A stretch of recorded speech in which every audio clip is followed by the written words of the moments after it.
ओम सच्चिदानंद रूपाय विश्वोत्पत्त्यादिहेतवे तापत्रय विनाशाय श्रीकृष्णाय वयं नमः।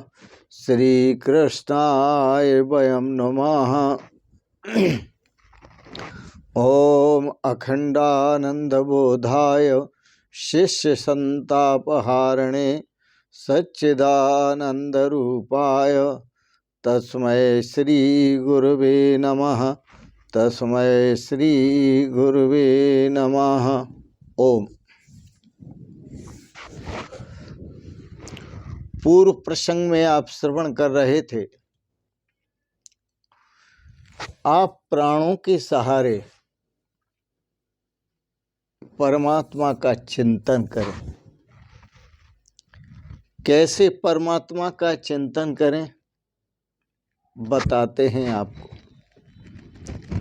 जगतगुरु शंकराचार्य ने बड़े प्रेम से लिखा है चरपट पंजरिका में, भज गोविंदम स्तोत्र में, प्राणायामं प्रत्याहारं नित्यानित्य विवेक विचारं जाप्य समेत समाधि विधानम कुरु अवधानम महदवधानम। उन्होंने कहा प्राणायाम करो और प्रत्याहार करो। प्राणायामम प्रत्याहारम,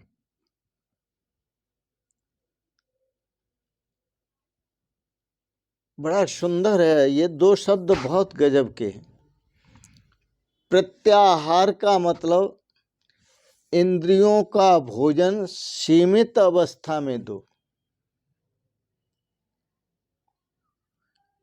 प्रत्याहार का मतलब इंद्रियाणाम स्व स्व विषयेभ्यः प्रत्याहरणम प्रत्याहारः। इंद्रियों को अपने अपने विषयों से हटाकर उनको अंतर्मुख करो। दो शब्द बहुत हैं जीवन में साधना के लिए। इंद्रियों की वृत्तियों को अपने अपने विषयों से हटाकर मोड़कर उनको अंतर्मुख करो और अपने भीतर में प्रभु का ध्यान करो।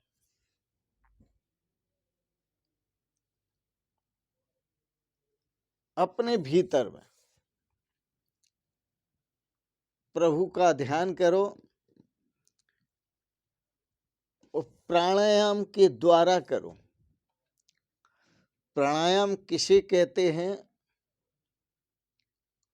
वैसे प्राणायाम के दो अर्थ हैं मोटे। पहला अर्थ है प्राण मानी श्वास, याम मानी कसरत। जो प्राणों की कसरत है उसको प्राणायाम बोलते हैं। प्राणों की एक्सरसाइज को प्राणायाम बोलते हैं। प्राणों की वर्जिश को प्राणायाम बोलते हैं। परंतु यहाँ तो श्रीमद् भागवत की कथा में साधना की बात चल रही है। उस प्रभु से कैसे मिलें, उस परमात्मा का दर्शन कैसे हो, उस परमात्मा के साथ एक कैसे हो जाएं, उसके लिए प्राणायाम है।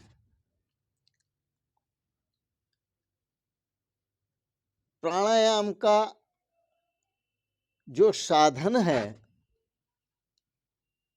वो प्रभु से मिलाने वाला है। प्राणायाम का जो साधन है वो प्रभु के साथ एक कर देने वाला है, परमात्मा के साथ एक कर देने वाला है। प्राणायाम का जो तरीका है वह जीव को शिव के साथ एक करके शिवोहम का अधिक दर्शन कराता है। शिवोहम। प्राणायाम के तीन भेद हैं। पहला प्राणायाम है पूरक, दूसरा प्राणायाम है कुंभक और तीसरा प्राणायाम है रेचक। ये 3 नाम है।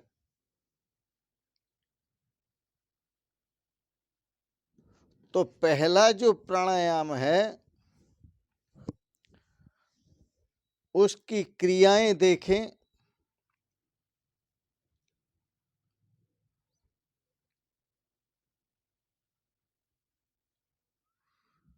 कि पहला प्राणायाम करते समय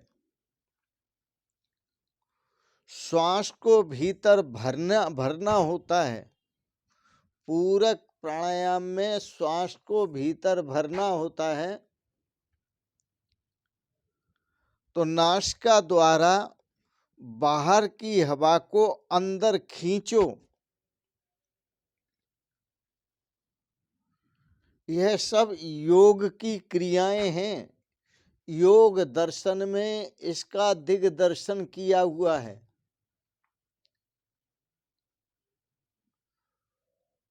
पहले दाहिनी नासिका से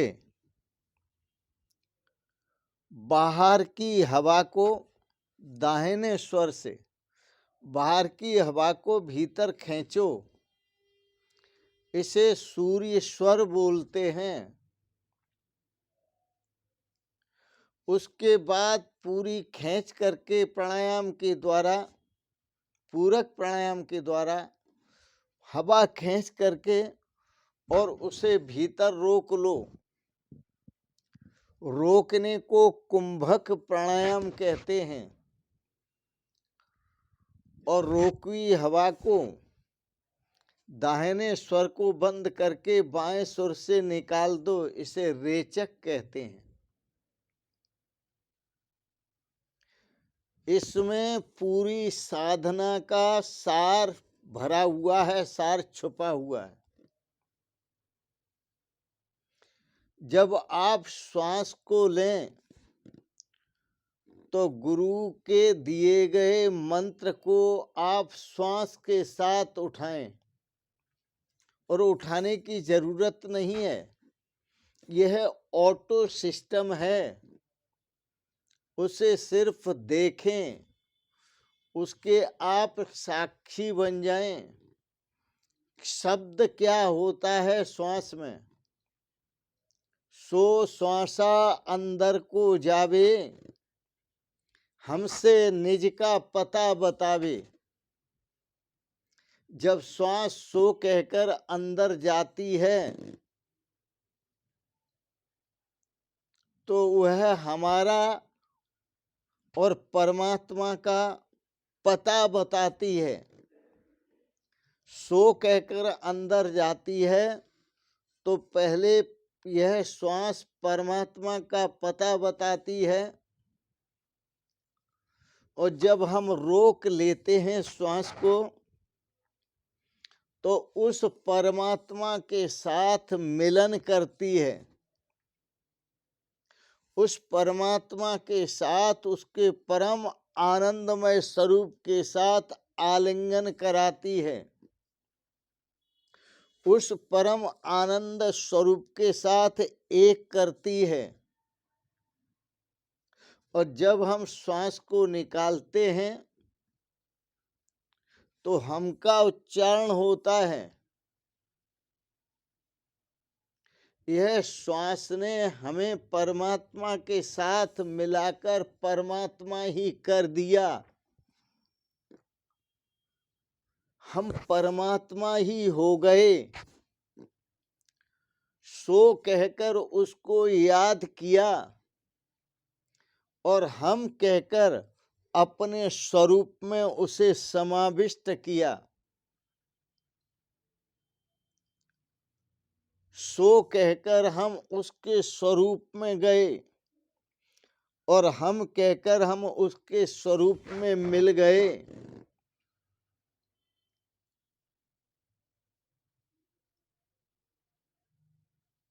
इसी के लिए, इसी भाव को कुछ संत महापुरुषों ने कहा, मैं न रहूं तू तू न रहे। मैं न रहूं तू न रहे, हम राम में ऐसे मिल जाएं, जैसे पानी में नमक ढली हम श्याम में ऐसे मिल जाएं। इस तरह मिले हम कि हम दो न रह जाएं, एक ही हो जाएं। तो यह प्राणायाम का ही तरीका है और कोई तरीका नहीं है। जप जबान से होता है और प्राणायाम मन से होता है। तो हम प्राणायाम करते समय मन को प्राण से जोड़ दें और जोड़ने के साथ ही उस परमात्मा से मिलाएं और श्वास को रोकते समय उस परमात्मा के साथ एक कर दें। श्वास को निकालते समय, रेचक करते समय हम अपने स्वरूप का अनुभव करें, हम शब्द से। तो शिवो हम, साधना का ये तरीका है।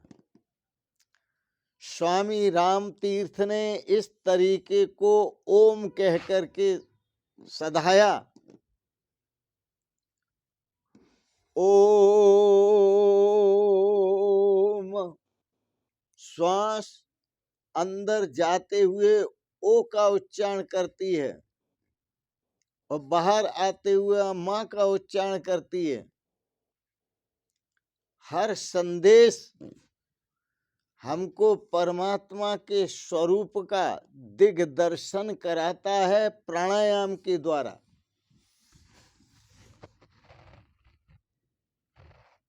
पर याद रखना, योग के साथ, प्राणायाम योग के साथ भक्ति होनी चाहिए। बिना भक्ति के योग रोग में परिवर्तित हो जाता है। बिना प्रेम का योग, बिना भक्ति का योग रोग वृद्धि करता है। क्योंकि जब तक परमात्मा में हमारा प्रेम नहीं होगा तब तक यह मन हमारा उपद्रवी स्वरूप धारण करता रहेगा।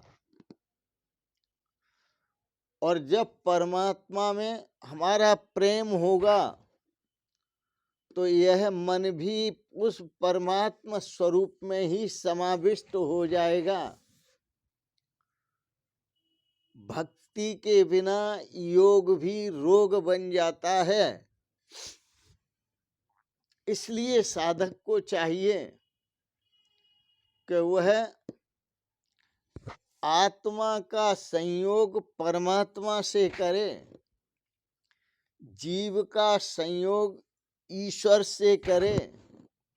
उसका एकमात्र जो साधन है वह है प्राणायाम। जब हम पूरक प्राणायाम करते हैं तो उस परमात्मा का स्मरण करते हैं। जब हम कुंभक प्राणायाम करते हैं तो उस परमात्मा में डूब जाते हैं। जब हम रेचक प्राणायाम करते हैं तो ब्रह्म हो जाते हैं, परमात्मा का स्वरूप हो जाते हैं। यह साधना है, जो करते हैं वो जानते हैं। यह साधना प्राणायाम की जो करते हैं वो जानते हैं, वो समझते हैं, वो अनुभव करते हैं कि प्राणायाम से मनुष्य का ब्रह्म संबंध होता है। प्राणायाम से मनुष्य का उस ब्रह्मानंद से संबंध होता है। प्राणायाम से मनुष्य का, साधक का उस परम शांति से संबंध होता है। परम आनंद से संबंध होता है, परम सुख से संबंध होता है। इसलिए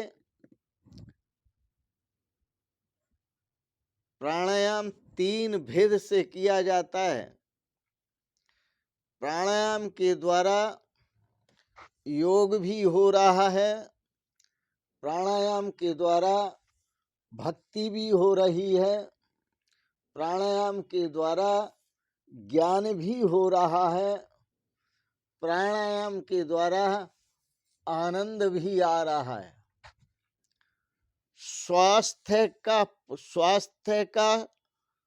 स्वास्थ्य की वृद्धि हो रही है, स्वास्थ्य की प्राप्ति हो रही है और स्वरूप की भी प्राप्ति हो रही है, स्वरूप का भी अनुभव होता है। स्वरूप, हमारा रूप क्या है? यह आपका रूप नहीं है, या जो मनुष्यों के शरीरों को सुंदर देखते हो, यह कोई आकर्षक नहीं है। इसलिए संत आपको सावधान करते हैं, देख कर रीझ न जाना, देख कर रीझ न जाना ऊपर की सफाई पर, देख कर रीझ न जाना ऊपर की सफाई पर। अरे सोने का वर्क लगा है गोबर की मिठाई पर, सोने का वर्क लगा है गोबर की मिठाई पर। यह जो बाहर का सौंदर्य है, यह गोबर की मिठाई पर सोने का वर्क है, अच्छी तरह से समझ लें। और जो इससे प्रीति कर बैठते हैं सोने के वर्क को देखकर, उनको संसार के दुखों के सिवाय और कुछ नहीं मिलता। क्योंकि भगवान श्री कृष्ण भी आपको सावधान करते हैं कि यह जो संसार है दुनिया का, दुखालयम अशाश्वतम, यह संसार दुख का घर है और क्षण भंगुर है। इससे प्रीति करना मूर्खता है, इससे प्रीति करना अज्ञानता है, इससे प्रीति करना भूल है, बहुत भारी भूल है। आप आनंद चाहते हैं, आप सुख चाहते हैं, आप शांति चाहते हैं, तो आप परमात्मा से प्रीति करें, जो घट घट में व्यापक है, सर्वत्र व्यापक है। वो आपके हृदय में भी है, आप में भी है, वो आप में रहता है, आप जैसा होके रहता है और आपके स्वरूप में रहता है। वो आपका आप ही होकर के रहता है। वह परमात्मा आपका आप होकर के रहता है। समझ सकते हैं तो समझ लीजिए, जान सकते हैं तो जान लीजिए, अनुभव कर सकते हैं तो कर लीजिए। याद रखना, बाहर का संसार भजन कीर्तन में बाधक नहीं है। जो बाहर का संसार है, यह भजन कीर्तन में बाधक नहीं है। तुम्हारी मुक्ति में, कल्याण में यह बाधक नहीं है, ये तो साधक है। तो फिर बाधक कौन है? बाधक है आपके मन का संसार, बाधक है आपके मन का विकार, बाधक है आपके मन की सौंदर्यता, बाधक है आपके मन की मनोहरता। इसलिए आप इस प्राणायाम के साथ मन को रखें और मन को जिस परमात्मा के लिए आप पहले पूरक प्राणायाम कर रहे हैं और उसमें समाने जा रहे हैं, आप मन के सहित समाएं आप मन को साथ रखें, उसी में मन को लगाएं। किंतु मन संसार में अवश्य विक्षेप करता है। जब संसार में अवश्य विक्षेप करता है तो ब्राह्मण विद्वान इसे संध्या करके रोकते हैं। हमारे शास्त्रों में त्रकालिक संध्या का विधान है। विद्वान जो ब्राह्मण हैं वो त्रकालिक संध्या करते हैं और संध्या करके बार बार मन का निरोध करते हैं।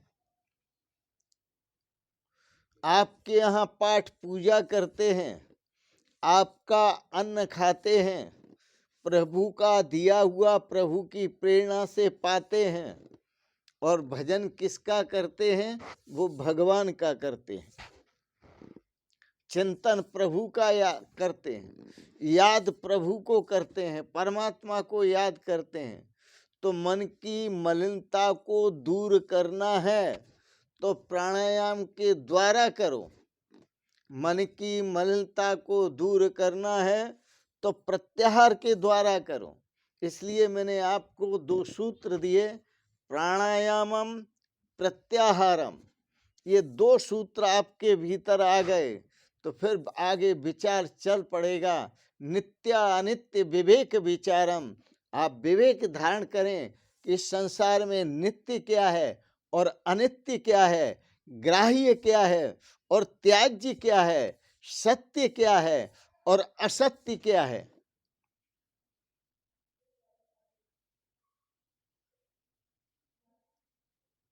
यह आप निर्णय करेंगे और उस निर्णय पर आप पहुंचेंगे।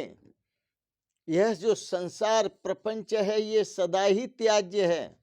मन के जो विकार हैं वह विकार सदा ही त्याज्य हैं, परंतु परमात्मा का जो स्वरूप है वो सदा ग्राह्य है। उस परमात्मा के स्वरूप को धारण करें। श्री सुखदेव जी कहते हैं, हे राजा परीक्षित, निष्ठा करो। और निष्ठा किसमें करो? निर्गुण में। निष्ठा किसमें करो? निराकार में। निष्ठा किसमें करो? उस ब्रह्म स्वरूप में। मैं सगुण सागर की कथा करता हूं, श्री सुखदेव जी कहते हैं, परंतु मेरी निष्ठा जो है वो निर्गुण में है।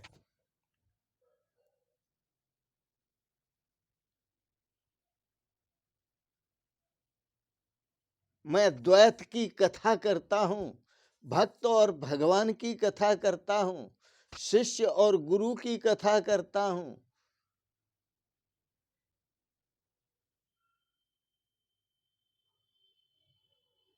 लेकिन मेरी जो निष्ठा है वो निर्गुण में है। मेरी जो निष्ठा है वो अद्वैत में है। मेरी जो निष्ठा है वो आत्मा और परमात्मा की एकता में है। तथापि मैं नंद नंदन का, नंद नंदन आनंद कंद सच्चिदानंद स्वरूप भगवान श्री कृष्ण का ध्यान करता हूं। मैंने श्रीमद् भागवत को पिताश्री से पढ़ा, इसीलिए पढ़ा कि मेरा मन जो बार बार आकर्षित होता था वो कृष्ण की तरफ होता था। जिनका नाम कृष्ण है उनका अर्थ भी यही है, कृष्टि आकृष्टि स्वयं प्रतीत कृष्ण, जो हर तरह से अपनी तरफ आकर्षित कर ले हमारे मन को, उसी को तो कृष्ण कहते हैं। आप देखते हैं वृंदावन में जो भी पधारते हैं, क्यों पधार रहे हैं? भगवान श्री कृष्ण उनके मन को जो जहां बैठा है वहीं से आकर्षित कर रहे हैं, और वो आकर्षित जिन जिनका मन करते हैं भगवान श्री कृष्ण टेढ़ी टांग वाले, वो उसको वृंदावन खींच लाते हैं। और वह वृंदावन आता है, श्री बांके बिहारी जी का दर्शन करता है, अपनी कृतार्थता महसूस करता है। इसलिए मैं आपसे निवेदन करता हूँ, सुखदेव जी यशोदानंद नंदन का ध्यान करते हैं, आप भगवान के नाम का बड़े प्रेम से स्मरण करें, बड़े प्रेम से कीर्तन करें, बड़े प्रेम से भजन करें, क्योंकि भगवान का नाम जो है वो सभी शास्त्रों का सार है। अब उसका क्या नाम है? ओम भी उसे कहते हैं, राम भी उसे कहते हैं, कृष्ण भी उसे कहते हैं, विष्णु भी उसे कहते हैं, शिव भी उसे कहते हैं।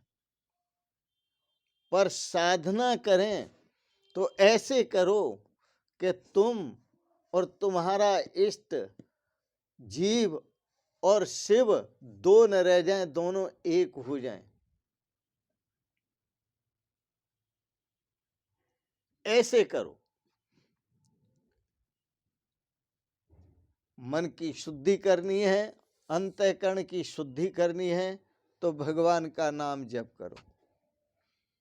श्रीमद् भागवत में कहा, श्री सुखदेव जी ने आलोड्य सर्वशास्त्राणि विचार्य च पुनः पुनः, आलोड्य सर्वशास्त्राणि विचार्य च पुनः पुनः, इदम एकम सुनिष्पन्नम ध्येयो नारायण हरि। सभी शास्त्रों का आलोडन किया और उनको पढ़ने के बाद उस पर विचार किया, और विचार करने पर जो सार तत्व मिला वो एक ही मिला कि नित्य निरंतर नारायण का ध्यान करो, नित्य निरंतर प्रभु का ध्यान करो, परमात्मा का ध्यान करो, जो योगी जन करते थे ध्यान।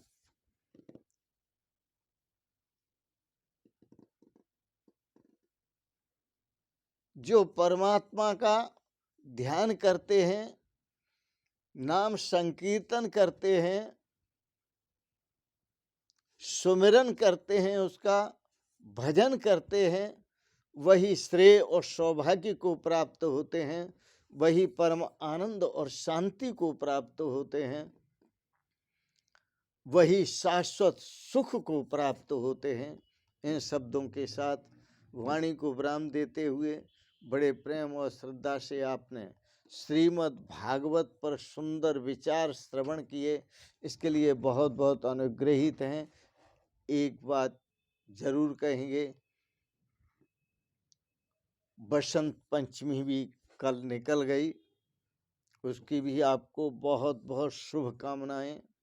यह माघ मास चल रहा है, आप त्रिवेणी संगम में स्नान कर रहे हैं, ज्ञान भक्ति और वैराग्य में स्नान कर रहे हैं, आप अपने श्रेय की तरफ चल रहे हैं। इन शब्दों के साथ ही आप सबको बहुत बहुत शुभकामनाएं, बहुत बहुत आशीर्वाद और बहुत बहुत प्रणाम, बहुत बहुत प्रणाम प्रणाम प्रणाम। शिवोहम शिवोहम शिवोहम।